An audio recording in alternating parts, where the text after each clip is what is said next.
Mauna na ako, sorry. Dessert agad! Ako din. Gusto ko yung sopas. Sige na, eh. kuha ko nito.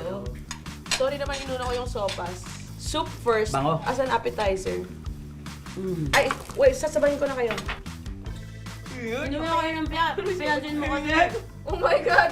Kinain mo na agad. Pero So ako guys, yan, tikman natin itong peach mango. Ako tinan niyo, hindi pa ako sumusuko, pinagsiservan ko kayo. Oh. Ganyan bayani talaga ako. Bait ko talaga. Wow! Pero mas masarap pa ito kaysa sa pie. It tastes like success to me. It Totoo. tastes like... Yung gusto ko dito, pwede mo palang gawin sa bahay mo kahit ikaw lang mag-isa. Totoo, madaling gawin. At saka, perfect yung mix para sa akin nung asim at tamis. Yeah. Dudut, kamusta? Mamamage ako. Yung mga lumpia wrapper, may taglay talagang alat yan eh. Ngayon, mas nabubuhay yung combination kasi yung tamis dahil medyo may saltiness, tapos yung sweetness. And the crunch. Magpapakita kami ng mga sikat sa food industry. Oh my God! So, kailangan mo sila i-rank Rank, from top to bottom. rank, Opinion through mo what? lang. Through Sa what? tingin mong pinakamagaling. Magaling! Sa Oh! baba. Okay? I'm sure naman lahat sila magaling. Yung mga nandito lahat na to magaling. Oh. Kumbaga, hindi mo naman. Basta tuloy! Okay, okay. I-reveal na natin ha. So, 6 to eh. Kaya, 1, 2, 3, 4, 5, 6. Number 1 yung pinakamagaling for you. Okay. Okay? 1, 2, 3, go!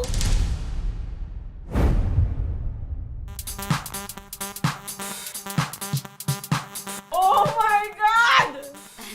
You know what? Sinong one? All of them. Halos lahat sila naka-collabor na meet ko na in person. Okay. Ang di pa lang ito si si Juday. Juday, pag nanonood ka. Tsaka ito si Kamakyan, sobrang fan ako niyan, man. Ito na lang ha. Alam ko hindi magtatampo to, kaya... Oo. Kasi kaibigan namin to, hindi to magtatampo, kaya... Ninong, I love you. Alam mo namang mahal kita, pero lagi kita sa 6. Ito ang 6. Tsaka ang dami mo na napatunayan. Tsaka ang dami mo na napatunay, na 6. Oh! Nakakainis kayo! Ito din. Kaibigan ko to, kaya hindi to magagalit sa akin. Okay. Bini-base sa relationship at closeness niya. Erwan, I love you. You Ay, know, number 50. Num- Oh my! parang based sa closeness eh, no? Next. Okay, next. Ako si Michael. Alam mo, ito din. Ito din, kaibigan ko rin to. Pasok. Si Chef J, Chef, alam mo namang mahal kita. Grabe, gusto ko yung may disclaimer. Bawat Lagi nga parang feeling. takot ka.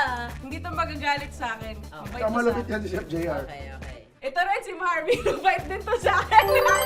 Na-meet ko na siya before sa restaurant niya. Saka pinapalitsyon ka talaga niyan. And, Pinapalitsyon. oo.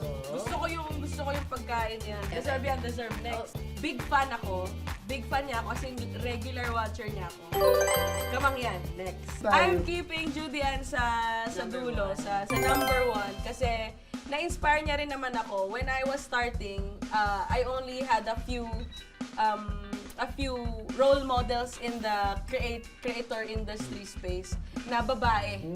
So, isa siya sa mga inspirations ko, kaya isa din siya sa mga long-running na sana makakollab ko rin siya. Abangan ko yung collab. Oh, grabe yung sigaw ko nung nakita ko siya sa event na to. Ito Paano? yung- Sample. As in, oh my God, si Juday! Kaya wala akong boses today kasi sigaw ako na sigaw.